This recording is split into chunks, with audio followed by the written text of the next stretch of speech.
नमस्कार। जन जागृति के एपिसोड नंबर 435 पर आज मैं आपको अपने नज़दीकी पार्क के दर्शन करा रहा हूँ और शाम का समय है, थोड़ा सा घूमने के लिए निकला था। और पार्क में काफ़ी कुछ होता है, मेंटेनेंस करते हैं और लोग भी यहाँ आते हैं, लेकिन यहाँ पर कई चीज़ें ऐसी होती हैं जहाँ लोगों को बताने के बावजूद भी लोग उसको समझते नहीं हैं। अब मैं आपको उदाहरण देता हूँ, कुछ अंधविश्वास की चीज़ें भी मैं आपको दिखाऊंगा। अब लोगों ने क्या किया है कि वो पेड़ के नीचे हम चले जाते हैं, जैसे पेड़ के नीचे लोगों ने ये आटा डाला। इनको ये इस चीज़ का ज्ञान नहीं है कि ये जो चींटियां हैं ये डिपॉजिट करती हैं नीचे, और ये फिर कूड़ा, और ये पेड़ कुछ दिनों के बाद नीचे गिर जाएगा। पेड़ के नीचे आटा आगे बढ़ के फिर दूसरे पेड़ पर देखा मैंने, यहाँ भी यही हालत था। और ये देखिए पेड़ के नीचे एकदम इन्होंने डाला हुआ है। ये यहाँ पर ये समझते हैं कि हम कुछ चींटियों के लिए कुछ दान कर रहे हैं या उनको खाना दे रहे हैं। सवाल ये है कि अब ये देखिए, ये तीसरा पेड़ है, ये इस तरह से सभी पेड़ों के नीचे। और फिर हम आगे चलें तो फिर इस पेड़ के नीचे भी है, यहाँ पर भी वो आटा पड़ा हुआ दिखाई देता है। और वो चीनी भी डालते हैं, कोई लोग दाना भी डालते हैं, कई चीज़ डालते हैं। आगे चलते हैं, 5वां पेड़ देखिए, ये इसके नीचे भी डाला इन्होंने। उसके बाद फिर मैं और आगे बढ़ा, आगे बढ़ने के बाद इस पेड़ के नीचे भी डाला इन्होंने आटा। और उसके बाद फिर और आगे बढ़ा, फिर आटा डाला, फिर यहाँ पर भी इन्होंने डाला। उसके बाद आगे फिर एक बढ़ते हैं तो यहाँ पर भी डाला इन्होंने। अब सवाल मेरे मन में यही आता है, ये कुछ लोगों के मन में लोगों को ये समझा दिया गया है कि भाई चींटियों को आटा डालने से या कबूतरों को दाना डालने से बड़ा पुण्य होता है, ऐसा उनको कहा गया है। सच्चाई क्या है?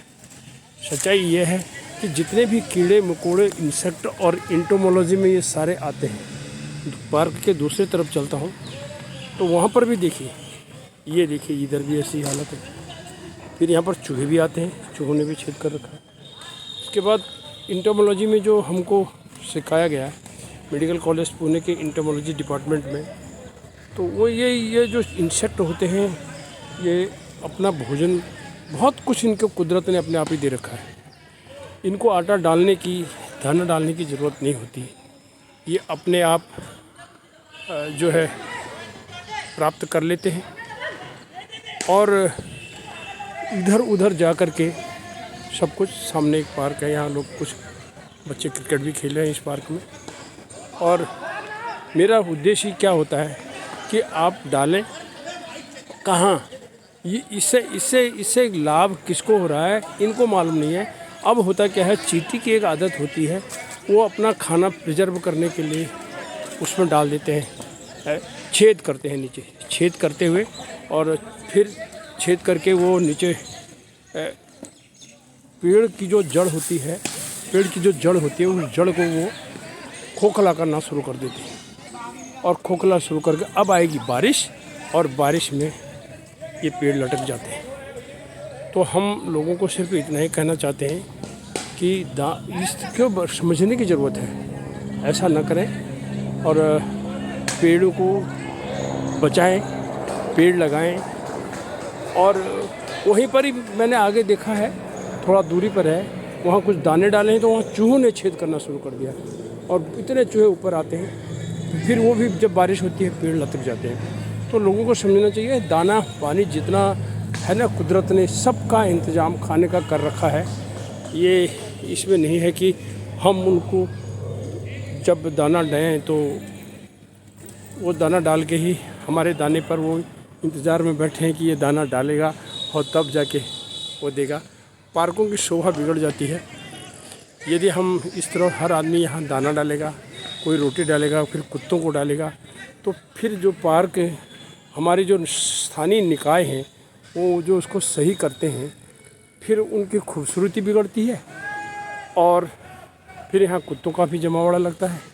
तो हमारा उद्देश्य क्या है, हम यहाँ आते हैं ना, तो हमने क्या क्या देखना चाहिए, ये सोचना चाहिए कि भाई हाँ, इस पार्क को हम थोड़ा सा सुंदर बनाएं। हमारा भी काम है, नीम के पेड़ों को बचाओ, सबको बचाओ, तभी पर्यावरण बचेगा और तभी हमारी धरती भी बचेगी। इन्हीं शब्दों के साथ आज का ये एपिसोड मैं पर्यावरण को भेंट करते हुए, समर्पित करते हुए धन्यवाद करना चाहता हूँ। नमस्कार।